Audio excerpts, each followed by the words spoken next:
African Lion, U.S.-Africa Command's premier joint annual exercise, kicks off in Morocco, Tunisia and Senegal for its 17th iteration June 7. With more than 7,000 participants from 9 nations and NATO, African Lion is U.S.-Africa Command's largest exercise. The training is focused on enhancing readiness for U.S. and partner nation forces. African Lion 2021 is U.S.-Africa Command's premier, joint and multinational annual exercise.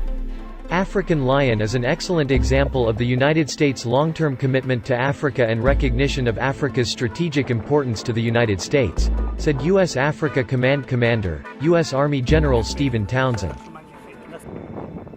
African Lion 21 is a multi-domain, multi-component, and multinational exercise, which will employ a full array of mission capabilities with the goal to strengthen interoperability among partner nations and enhance the ability to operate in the African theater of operations.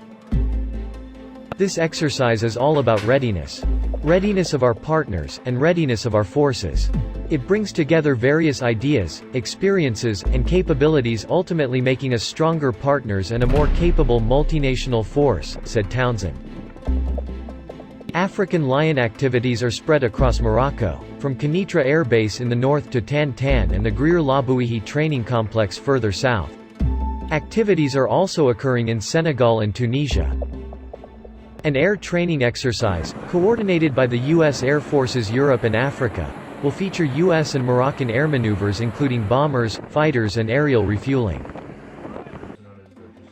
Naval maneuvers include a naval gunfire exercise and multiple sea-based maneuvers involving U.S. and Moroccan navies and crisis response capabilities. U.S. Air Force airmen from the Utah Air National Guard will conduct a humanitarian civic assistance event in Morocco. Utah is partnered with Morocco as part of U.S. Africa Command's State Partnership Program. There are 15 African nations in the State Partnership Program. African Lion is key in building and strengthening partnerships in the region, said Townsend. It provides an opportunity for mutual learning between the U.S. and our African partners and benefits participants by strengthening interoperability and collective efforts towards enhancing security and stability throughout the region. In Senegal, U.S. and Senegalese militaries will demonstrate their combined capability to rapidly deploy and integrate in response to a crisis.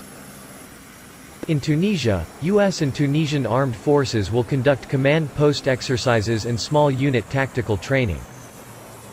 The importance of training and ability to learn how to operate in a COVID-19 environment made African Lion 21 a priority. COVID-19 has not changed our focus on engaging with our Africa partners. Due to last year's cancellation of African Lion, we had a head start in planning this year's exercise, said Townsend. We understand how important this training is to our forces and our partners and how to better operate in a degraded COVID environment. We will ensure successful training while taking necessary COVID-19 precautionary measures in order to do so.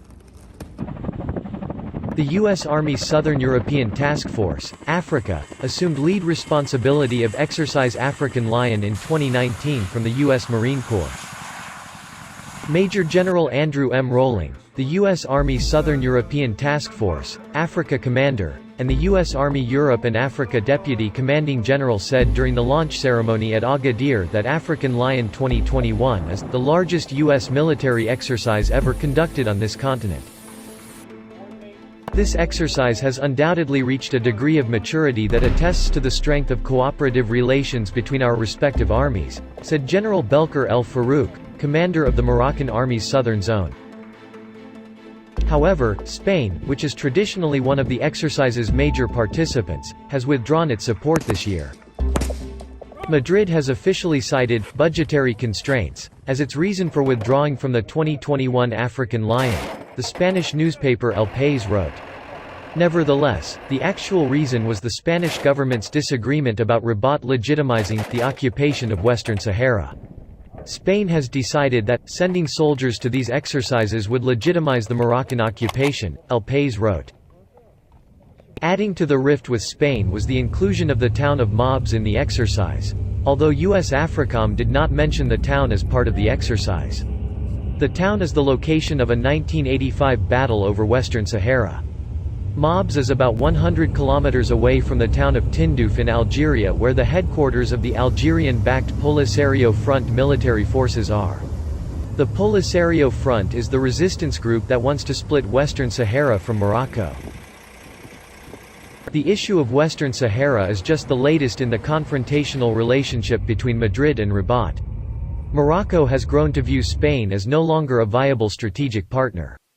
Just recently, Morocco allowed several thousand people to cross over to Spain's North African enclave of Ceuta, over which Morocco claims sovereignty.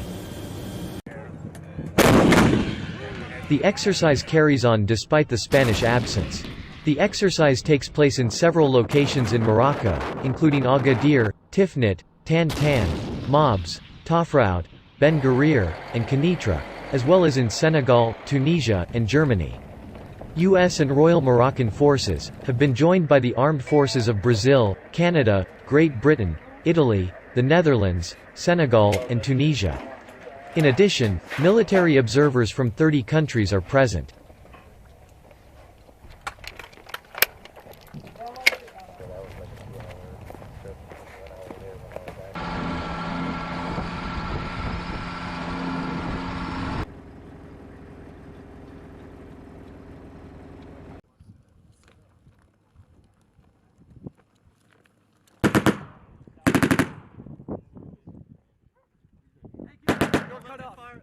You're lifting fire.